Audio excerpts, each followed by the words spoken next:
morning students. So today I am going to teach you pronoun, which is chapter number 3 of your Sophie grammar book. What is pronoun? Pronoun are the words which are used in the place of noun. Why we use pronouns? To avoid the repetition of noun. For example, Ishita is a good girl. Ishita is my friend. Ishita reads with me. So there is a repetition of noun. Ishita, Ishita, Ishita. So to avoid the repetition of noun, we use pronoun. Ishita is a good girl. She is my friend. She reads with me. Okay. So there are kinds of pronoun. First is personal pronoun. Personal pronoun उससे कहते हैं जो noun को replace करता है. Means the pronoun that replaces the name of a person, place और thing. Okay. Personal pronoun for example I, we, you, she, he, they, it. Now these persons are as shown in the given table accordingly. First person, there are three kinds of person.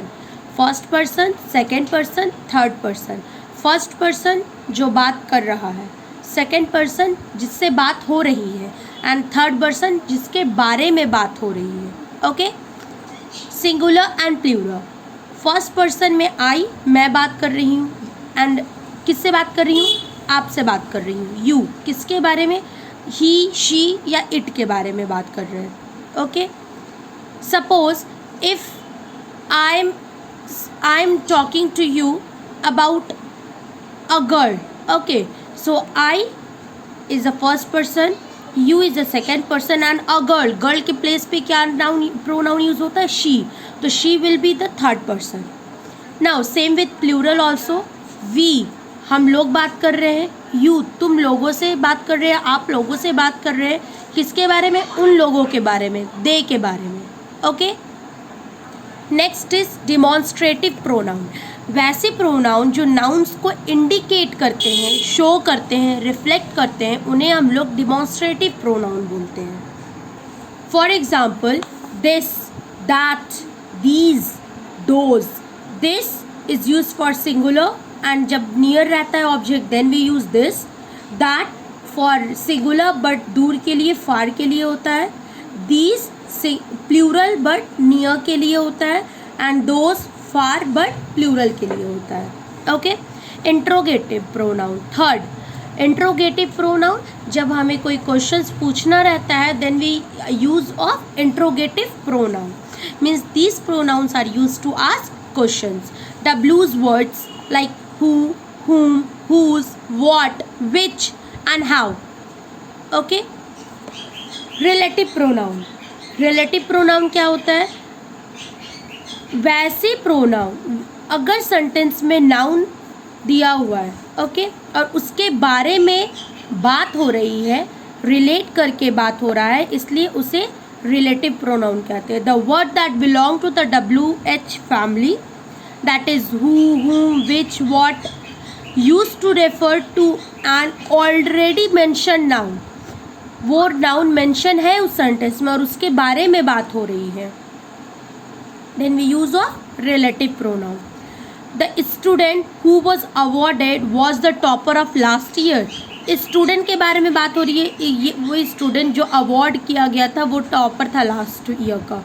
If I remove student, who का कोई मायने नहीं रहेगा. So student जो ये noun इस sentence में पहले से मेंशन है. Okay. This is called as relative pronoun. Now next is reciprocal. The pronoun that are used to qualify nouns in the sense of reciprocation. उल्टा, ईच अदर एक दूसरे से, वन अदर अनदर एक दूसरे से. The children throw stones at each other. We should be very supportive to one another in staff. Okay, so this is the example of reciprocal pronoun. Third next is distributive pronoun. Distribution का मतलब होता है कोई चीज़ distribute हो रहा है, चाहे वो सबको मिलेगी, चाहे वो किसी को नहीं मिलेगा, चाहे वो दो पे डिवाइड होगा. So it deals with noun in a one at a time manner. Each of these boys came here to collect the notes, एक टाइम में सबको पे डिस्ट्रीब्यूट, हर जितने भी यहाँ बॉयज़ है सब आए नोट्स कलेक्ट करने। Either of the girls can win that contest, कोई भी गर्ल इसमें से कॉन्टेस्ट जीत सकती है। Okay, now next is indefinite pronoun.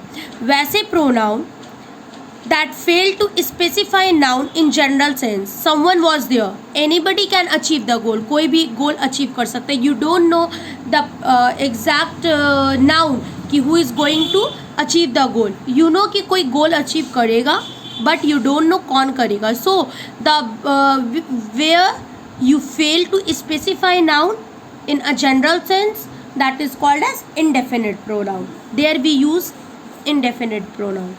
ना पोजेसिव प्रोनाउन, पोजेसिव का मतलब होता है position which shows belonging, so the those pronoun which shows belongings are called possessive pronoun.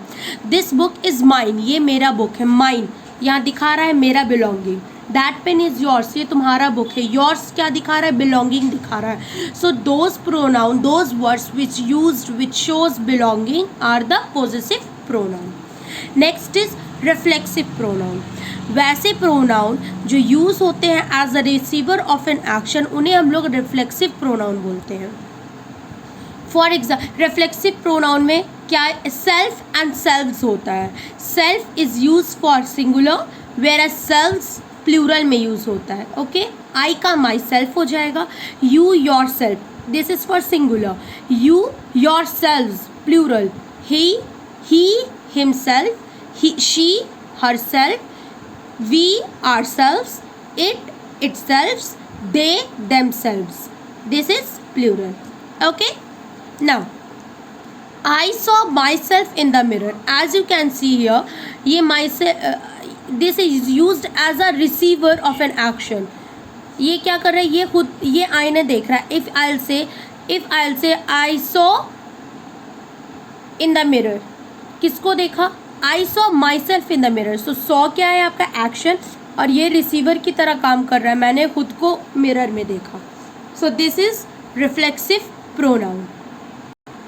Next is emphatic pronoun. Emphatic pronoun which is use to convey emphasis, मतलब कि जोर डालना, कोई चीज़ पे बहुत ज़्यादा इम्फेसिस करना, बहुत ज़्यादा जोर डालना। अब किस चीज़ पे, तो it will give emphasis on the subject.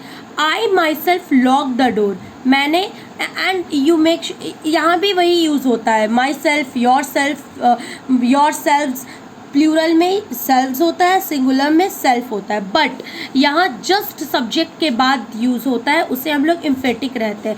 I lock the door myself, if I write this way तो वो चला जाएगा रिफ्लेक्सिव में, बट सब्जेक्ट के जस्ट बाद अगर यूज़ होता है ये माई सेल्फ वाला वर्ड, तो ये वर्ड क्या हो जाएगा, एम्फेटिक प्रोनाउन, बिकॉज ये बहुत जोर डाल रहा है सब्जेक्ट पे। I myself lock the door. okay, so don't be confused between reflexive pronoun and emphatic pronoun। I myself lock the door is emphatic pronoun। I lock the door myself वो हो जाएगा आपका reflexive pronoun. She herself wrote the answer, उसने खुद से answer लिखा। आप देख सकते हो ये शी पे बहुत ज़्यादा जोर डाल रहा है, सो यहाँ पर emphatic प्रोनाउन हो जाएगा। But if I right she wrote the answer herself, तो वो हो जाएगा reflexive pronoun. Okay, so I think you all have understood this। what is your homework, you will fill page number 25 and 24 and 24 and 25 in your Sophie book by your own। thank you।